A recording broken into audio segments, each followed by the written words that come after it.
ने कंप्लायंस और risk management पढ़ना था अभी। तो कंप्लायंस और रिस्क मैनेजमेंट के अंदर ये सारा पोर्शन ये याद करने वाला नहीं है, ठीक है। इसके अंदर जो बातें हैं वो सिर्फ रीड ओनली है। तो ये कंपोनेंट इंश्योर क्या करता है कि जो भी डाटा हैंडलिंग प्रैक्टिसेस हैं वो क्या कर रही हो, वो जो लॉज हैं, लीगल लॉज होते हैं, रेगुलेटरी लॉज होते हैं और कॉन्ट्रेक्चुअल लॉज होते हैं। अब इनको ज़रा थोड़ा सा समझ लेते हैं। लीगल लॉज कौन से हैं? जैसे कि कंपनीज एक्ट हमने पढ़ना है, तो कंपनीज एक्ट के अंदर कुछ रूल्स अगर होंगे, ये कंपनीज एक्ट जिस तरह एक लॉ है, ठीक है, कि कंपनीज को जो फॉलो करना होता है ना, कंपनीज एक्ट। इसी तरह जो है डाटा के रिलेटेड भी कुछ लॉज होते हैं। तो लीगल जो लॉज हैं, जो लॉ होता है, कानून, उनको फॉलो करने वाली जो होती है वो होती है लीगल ओब्लिगेशंस, ठीक है। उसके बाद ये जो रेगुलेटरी है, अगर इसकी एग्जांपल लें तो ये जो ड्रैप होती है, एक मिनट ये यहाँ से रेज कर लेते हैं। ड्रैब जो होती है, drug regulatory authority of Pakistan, तो इसका काम क्या होता है कि जितनी भी फार्मास्यूटिकल कंपनीज होती हैं, फार्मा कंपनीज होती हैं, उनके लिए कुछ रूल्स बनाना। तो इसके रूल्स जो होते हैं वो रेगुलेटरी ऑब्लिगेशंस होते हैं। और ये कॉन्ट्रेक्चुअल का क्या मतलब होता है, इसका मतलब होता है अगर आपने कोई कॉन्ट्रैक्ट किया हुआ है। कॉन्ट्रैक्ट किस तरह से हो सकता है? फॉर एग्जांपल क्या, अब इन्वायरमेंट की प्रोटेक्शन के लिए कुछ रूल्स हम लोग बनाते हैं, ठीक है। तो ये एग्जांपल दे रहे हैं ना। तो अ, उसके लिए हम लोग कोई कॉन्ट्रैक्ट करते हैं, तो वहाँ पे अगर हम कॉन्ट्रैक्ट कर लेते हैं कि जी हम लोग पानी को साफ करके ही रिलीज करेंगे, वैसे नहीं करेंगे, तो ये कॉन्ट्रेक्चुअल ऑब्लिगेशन होगी, ठीक है। तो इस तरह ये वाली जो ऑब्लिगेशंस है होती हैं, इनकी इनको जब फॉलो करते हैं तो उसको फॉलो करने का नाम क्या है? फॉलो करने का नाम है जी, हम इसकी क्या कर रहे हैं, कंप्लायंस कर रहे हैं, ठीक है। अच्छा जी। कौन कौन सी, अगर इंटरनेशनल रेगुलेशंस हैं तो ये नाम याद करने की जरूरत नहीं है। नेशनल, ये पाकिस्तान का है, पीका एक्ट 2016, ठीक है। इंडस्ट्री के स्टैंडर्ड्स हैं, ये याद करने की जरूरत नहीं है। जो जो चीज़ याद रखनी है वो ये है कि कंप्लायंस और रिस्क मैनेजमेंट से क्या होता है, आप पेनल्टीज को अवॉइड कर सकते हो। जो पेनल्टी आपके ऊपर लग जाती है, अगर आप कॉन्ट्रैक्ट अगर आपने तोड़ दिया तब पेनल्टी लग जाएगी, ठीक है। रेगुलेटरी अथॉरिटी आपके ऊपर आगे पेनल्टी लगा देगी।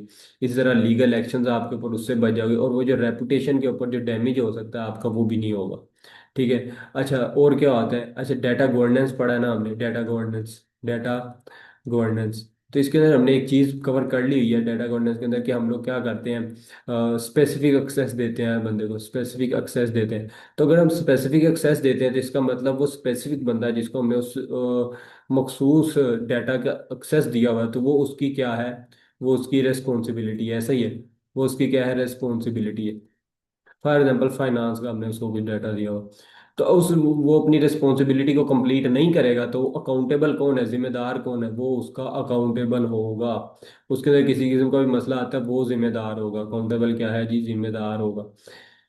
तो इस तरह क्या होगा, अकाउंटेबिलिटी इंश्योर रहती है और ट्रांसपेरेंसी रहेगी, ठीक है। तो ये अकाउंटेबिलिटी भी हमें समझ में आ गया, ये भी समझ में आ गया। अब जो है आगे चलते हैं। अब हमने पढ़ना है मेटा डाटा। तो मेटा डाटा क्या होता है? अच्छा, डाटा के बारे में जो डाटा होता है उसको क्या कहते हैं, मेटा डाटा। अब जरा एग्जांपल लेते हैं। जब आप लोग लैपटॉप के अंदर कोई वीडियो को चलाने के लिए जाते हो, तो आप फोल्डर ऑन करते हो, ठीक है। फोल्डर के अंदर जब आप देख रहे होते हो तो यहाँ पे उसका पहले आ रहा होता है वीडियो, ठीक है। यहाँ पे आ रहा होता है नेम, यहाँ पे आ रहा होता है डेट, यहाँ पे आ रहा होता है फॉर्मेट। अच्छा, तो ये डाटा क्या है? डाटा तो ये है वीडियो। मेरा डाटा क्या है? सिर्फ वीडियो है। लेकिन इस डाटा के बारे में, ये जिसका नाम है और इसकी डेट है और इसका फॉर्मेट है, कब बना, किस तरह हुआ, ये सारा क्या है? ये डाटा के बारे में इंफॉर्मेशन है। डाटा अबाउट डाटा, डाटा के बारे में इंफॉर्मेशन है। तो इसको हम क्या कहते हैं? इसको हम नाम देते हैं जी, इसको नाम देते हैं मेटा डाटा, ठीक है। ये बात हमें समझ में आ गई है, ठीक है। तो data about data is called Meta data. ये बताता क्या? ओरिजिन बताता है, फॉर्मेट बताता है, डेफिनेशन, यूजेज, और डाटा का दूसरे एलिमेंट्स के साथ जो रिलेशन होता है वो बताता है। अच्छा, मेटा डाटा हेल्प क्या करता है? हेल्प करता है कि आप डाटा की डिस्कवरी अच्छे से आसानी से कर सको, अंडरस्टैंड कर सको और क्लासिफिकेशन कर सको और गवर्नेंस कर सको। अच्छा, अब जरा वापस आते हैं, जरा समझते हैं। हमने पिछले चैप्टर के अंदर एक चीज़ पढ़ी थी, लॉग फाइल्स, है ना।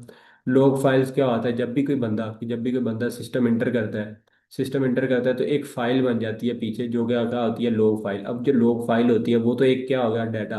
अब इस फाइल के अंदर इसके बारे में जो डाटा होगा कि इसकी डेट क्या थी, कौन सी डिवाइस थी, ठीक है, डिवाइस का नेम क्या था, ये सारा क्या हो गया, ये मेटा डाटा हो गया। क्या हो गया? Meta data.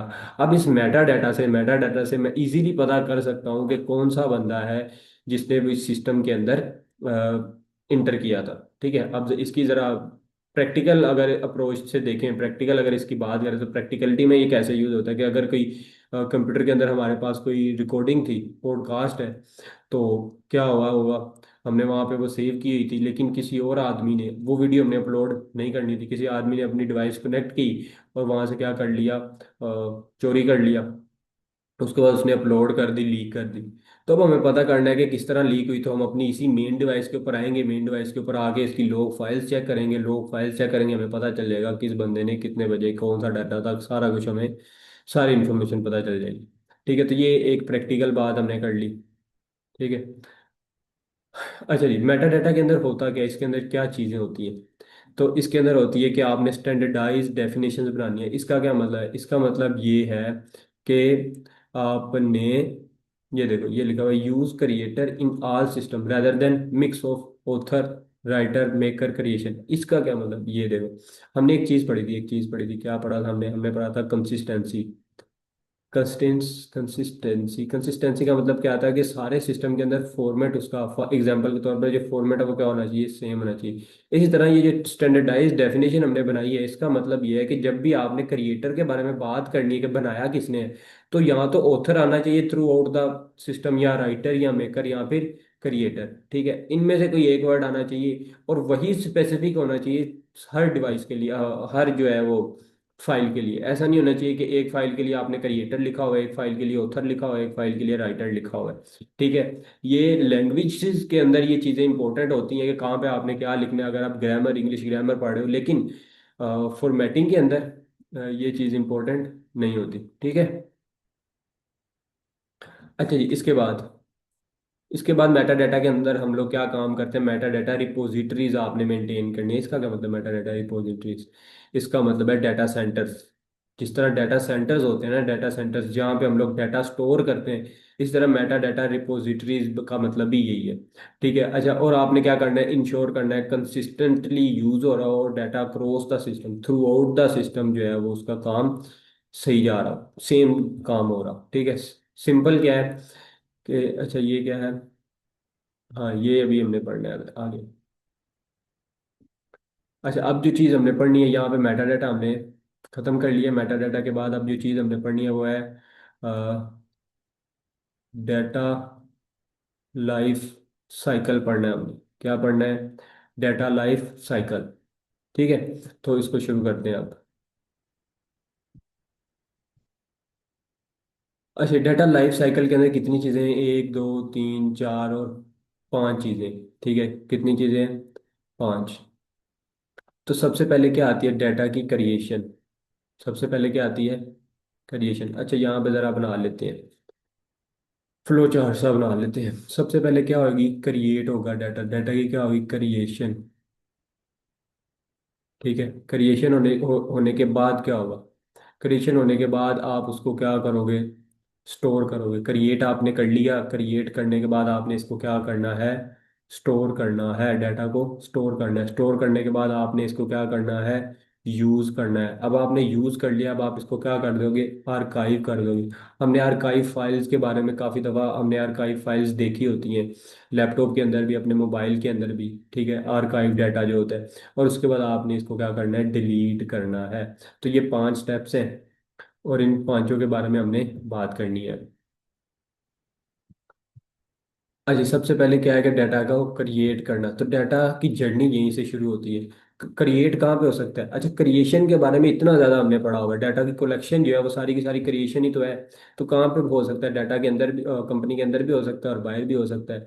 इस स्टेज के अंदर हम लोग इंश्योर करते हैं डाटा एक्यूरेट होना चाहिए, मतलब डाटा की क्वालिटी को इंश्योर करते हैं। डाटा की क्वालिटी इसी स्टेज के ऊपर हमने इंश्योर करनी होती है। डिसाइड करते हैं कि डाटा ऑन कौन करेगा। अच्छा, ऑन कौन करेगा, इसका क्या मतलब है, हम यहाँ पे डिसाइड कर लेते हैं कि ओनर कौन होगा, स्टीवर्ड कौन होगा। ठीक है, फिर आपने इसको क्लासिफाई करना है। ठीक है, और यहाँ पे आपने स्पेशल अटेंशन, इसका ये आखिरी लाइन का क्या मतलब है, आइए वाली, PII। इसका मतलब ये है कि किसी बंदे की पर्सनल इंफॉर्मेशन जब आप लेते हो तो आपने उसके ऊपर ज्यादा ध्यान देना है, ठीक है? क्यों? क्योंकि उसको रेगुलेशन, जो रूल होते हैं उसकी कंप्लायंस करना भी होती है आपको, पहली बात। दूसरी बात, प्राइवेसी मेंटेन करनी होती है। तीसरी बात, सिक्योरिटी करनी होती है। तो इसलिए आपको जितना ज्यादा सेंसिटिव डाटा होता है, वो डाटा क्योंकि सेंसिटिव होता है, सेंसिटिव डाटा के ऊपर आपका ध्यान जो है वो ज्यादा होना चाहिए, ठीक है? उसके बाद उसके बाद डाटा की स्टोरेज जो है, तो डाटा कहाँ पे आप लोग स्टोर करते हैं? हम लोग स्टोर करते हैं, अच्छा जी, डाटा हम लोग स्टोर करते हैं किसी लोकेशन के ऊपर, ठीक है? यहाँ तो वो क्या होती हो सकती है, क्लाउड हो सकता है, या फिर कोई फाइल सिस्टम हो सकता है। अच्छा, डाटा लेक्स क्या होती हैं, इसके बारे में आगे भी हमने पढ़ना है। तो लेक्स उसी तरह ही है जैसे डाटा के सेंटर्स हैं, बड़े बड़े डाटा के सेंटर्स को क्या बोल देते हैं? Data lakes. अच्छा, आप लोग स्टोरेज चॉइस चूज कैसे करते हो? ठीक है, साइज की वजह से, स्पीड की वजह से, रूल्स आपके किस तरह के हैं, और डाटा असेस आपने कब कब करना है। अच्छा, इसका क्या मतलब? अच्छा, जब आपने डाटा को स्टोर करने का कोई मेथड यूज करना है कि मैंने कहाँ पे डाटा को स्टोर करना है, तो सबसे पहले तो आप देखोगे साइज क्या है मेरे डाटा का, है ना? फिर आप देखो कि मेरे डाटा कितनी स्पीड से जनरेट हो रहा है, जनरेशन स्पीड क्या है उसकी। हम लोगों ने वो पढ़ा था, क्या पढ़ा था? बिग डाटा के अंदर क्या डाटा की स्पीड, हाई स्पीड के ऊपर वो जनरेट हो रहा था। उसके ऊपर हमने पढ़ना है कि रूल्स किस तरह के, रूल्स हमें क्या कहते हैं, ठीक है? अगर तो रूल्स कहते हैं कि आपने जो पर्सनल आइडेंटिफाई इंफॉर्मेशन है, जो PII है, ठीक है, वो आपने अपने पास स्टोर रखनी है, और बाकी इंफॉर्मेशन आप कहीं और पे स्टोर कर सकते हो। तो इसके लिए हमें जो है फिजिकल स्टोरेज करनी पड़ेगी, फिजिकल स्टोरेज करनी पड़ेगी। और बाकी डाटा के लिए हम लोग क्लाउड यूज कर सकते हैं, ठीक है? तो ये किसने बताया? ये हमारी लीगल जो रूल्स है उनको हमने क्या किया, असेस की, असेसमेंट करनी पड़ी हमें, उसके बाद हमने किया। और ये आपने देखना है कि कितनी बार आपको इसको एक्सेस करना है, एक्सेस कितनी बड़ा दफा करना है आपने। तो अगर क्लाउड पे रखेंगे तो एक्सेस करने का क्या नुकसान आता है, फिजिकल रखेंगे एक्सेस करने के क्या नुकसान आता है, ठीक है? फिजिकल आपको करीब रखना है या फिर दूर रखना है, ठीक है? अगर आप करीब रखते हो तो उसे कहते हैं हम लोग, ये वर्ड याद कर लेना हमने, एज कंप्यूटिंग, ठीक है?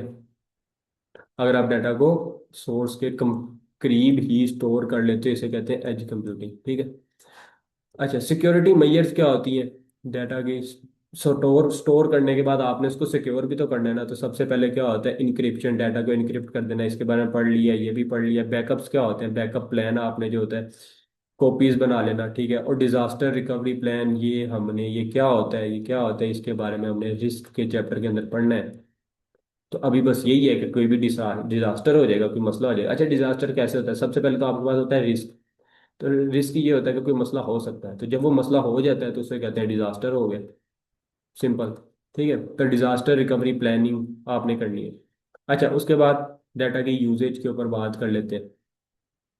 ये क्या होता है? एक्टिव फेज होता है, इसके अंदर हमने काम करना होता है। तो एक्टिव फेज होता है, इसके अंदर हमारी डिसीजन मेकिंग हो रही होती है, बिजनेस के ऑपरेशंस हो रहे होते हैं, इसी के अंदर हम लोग रिपोर्टिंग करते हैं, कस्टमर के साथ इंटरेक्शन हो रहा होता है, वहीं पे हम लोग यूज करते हैं डाटा को। की पॉइंट्स क्या है कि सिर्फ ऑथोराइज्ड यूजर ही एक्सेस कर सकते हैं, ठीक है? आपने ट्रैक करके रखना है, लोग किसने लॉग किया है, हर चीज का आपको पता होना चाहिए, ठीक है? लीगल और एथिकल रूल्स ये कौन से हैं? वही ना, वही वाले प्राइवेसी वाले, ठीक है? सिक्योरिटी वाले जो रूल्स हैं जो हमने चैप्टर नंबर 1 के अंदर पढ़े थे, एथिकल कंसिडरेशन, उनका आपने ख्याल रखना है। डाटा की क्वालिटी सबसे ज़्यादा ज़रूरी होती है, ठीक है? आपने डाटा को क्लीन करना है। देखो, डाटा यूजेज के ऊपर हम लोगों ने पूरा साइकिल पढ़ा था, जब हमने डाटा एनालिसिस पढ़ा था, डाटा एनालिटिक्स पढ़ा था, डाटा एनालिटिक्स।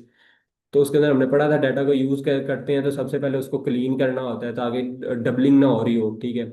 उसके बाद आप उसको एक्सप्लोर करते हो। तो ये वाला काम आपने करना है, ठीक है? और आपने डाटा को एक्यूरेट और यूजफुल रखना है। इसके बाद वाला स्टेप क्या है हमारे पास? इसके बाद वाला स्टेप है आर्काइविंग डाटा। अब डाटा यूज कर लिया, अब आप इसके काम का नहीं है, अभी आप आपको इसकी जरूरत नहीं है, तो आपने क्या करना है? एक्टिव नहीं है ना अब डाटा। पहले डाटा क्या था? एक्टिव। तो अभी एक्टिव नहीं है, एक्टिवली मतलब हम इसे यूज नहीं कर रहे, तो हम लोग लॉन्ग लॉन्ग टर्म के लिए इसे चीपर स्टोरेज के अंदर क्या करेंगे? स्टोर कर देंगे। अच्छा, जरूरत क्यों पड़ती है इसको स्टोर करने की? कुछ तो लीगल रिक्वायरमेंट होती है, जैसे जो कि आपने कंपनी लॉ के अंदर पढ़ी हुई है। कुछ ऑडिट्स की वजह से आप लोग ऑडिट के लिए डाटा को स्टोर करते हो, ठीक है? और यहाँ फिर कंपनी की हिस्ट्री और नॉलेज को स्टोर करना होता है। यहाँ पे जो अकाउंटिंग रिक्वायरमेंट होती है कि पिछला डाटा आपको स्टोर करना होता है, तो इसलिए जिसको आपने साल के बाद देखना है, या 2 साल बाद देखना है, या 10 साल बाद देखना है, ठीक है?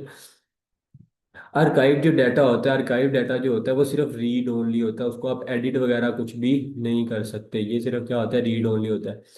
इवन दो आप लोग इसे रेयरली एक्सेस करते हो, इसको भी आपने सिक्योर रखना है। और जब भी आपको जरूरत हो ये एक्सेसिबल होना चाहिए, ऐसा ना हो कि आपके पास आप एक्सेस ही ना कर पा रहे हो डाटा।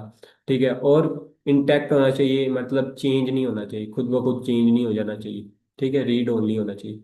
अच्छा, इसके बाद लास्ट स्टेप क्या है? लास्ट स्टेप ये है कि आपने डाटा की जो डिलीशन है, डिलीट करना है या फिर डिस्पोज करना है। अब बाकी सारे काम कर लिए हैं, क्रिएट कर यूजेज भी कर लिया, उसके बाद हमने आर्काइव कर दिया था। आर्काइव आर्काइव हमने स्पेसिफिक टाइम के लिए किया। अब हम हमें यूज नहीं है, अब इसका यूज नहीं है हमारे पास। तो हम बजाय इसके कि हम लोग अपना डाटा स्टोर किए रखें और उसके ऊपर अपनी कॉस्ट बियर करते जाए, हम क्या करेंगे, डाटा को डिलीट कर देंगे, डिस्पोज कर देंगे। तो डाटा क्या होगा, परमानेंटली हम लोग अपने सिस्टम से, परमानेंटली सिस्टम से क्या करेंगे, निकाल देंगे। तो ये किस तरह होता है? तो फिजिकल डाटा पड़ा होता है वो हमने को, आपको पता है श्रेडिंग मशीन जो होती हैं, ठीक है, जो आपके पास फाइल्स होती हैं। और वैसे डाटा वाइपिंग, ठीक है, क्रिप्टोग्राफिक इरेजर करना, ये होता है डॉक्यूमेंट की डिस्ट्रक्शन, ताकि जो है आप कंप्लायंस कर सको और लायबिलिटी को क्या करो, रिड्यूस कर सको। तो डिलीट करने के बारे में हमने सारी बातें पढ़ ली हैं। तो डाटा लाइफ साइकिल मैनेजमेंट, पूरे लाइफ साइकिल को मैनेज करना जरूरी क्यों होता है? तो सबसे पहले ये जो बात लिखी इसका मतलब है क्वालिटी इंश्योर करना। क्या इंश्योर करता है? क्वालिटी इंश्योर करता है। उसके बाद इंश्योर करता है कि डाटा जो यूजफुल हो और रेलिवेंट हो, रेलिवेंसी भी क्वालिटी के अंदर ही आ गई। कॉस्ट कम करता है, तो यहाँ पे आगे कॉस्ट कम करना होता है। उसके बाद प्राइवेसी लॉज, तो ये क्या है, ये कंप्लायंस की बात कर रहा है। और ऑर्गेनाइजेशन को रिस्क और लायबिलिटी से आप लोगों ने बचाना है, तो उसके बारे में ये लिखा हो। तो ये 5 पॉइंट आप रीड कर लोगे, इसको ज़्यादा